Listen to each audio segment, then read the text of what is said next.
Hey everybody, this is Paul with Cy-Fair Fire Department. Today we're going to be looking at various ways that contaminants can come from a cough, various surfaces, find their way onto your body, and what we can do to prevent it. First, we're going to be using a mannequin with black light and UV particles to see how far a cough can go and what surfaces it'll transmit onto. So let's hop right in. Alright, so now we're going to do our cough simulation. I have my mannequin here preloaded with the UV sensitive powder, our germ simulator.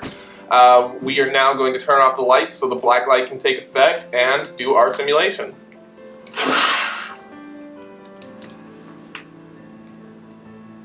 And you notice it hangs in the air, and that is very common with all of these pathogens. Alright, so we're rolling with our second cough simulation. This time we're using the most common method that people use to cover their mouths when they cough, which is holding a balled fist up to their face and coughing into it. Alright, so as you can tell, hand is contaminated. It did stop a lot of the forward momentum, but it still went all over the area. So now I'm going to do what people do. I'm going to take a drink from my cup. I will check my phone. This cup, clearly contaminated. My phone and my pocket and my pants have all been very clearly contaminated.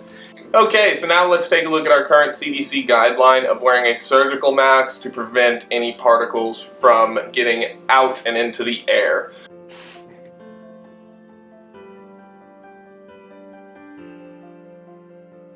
So as we saw, there were some particles that escaped. That's to be expected with any mask that isn't completely form-fitting to your face. Now, that doesn't mean that we didn't capture the vast majority of the expirated particles. So, if we take a look on the inside of the mask, it's very clear that we did catch the vast majority. And when you're dealing with a substance that stays alive on surfaces for up to 3 days, a week, that is going to stay there. Someone else is going to pick it up.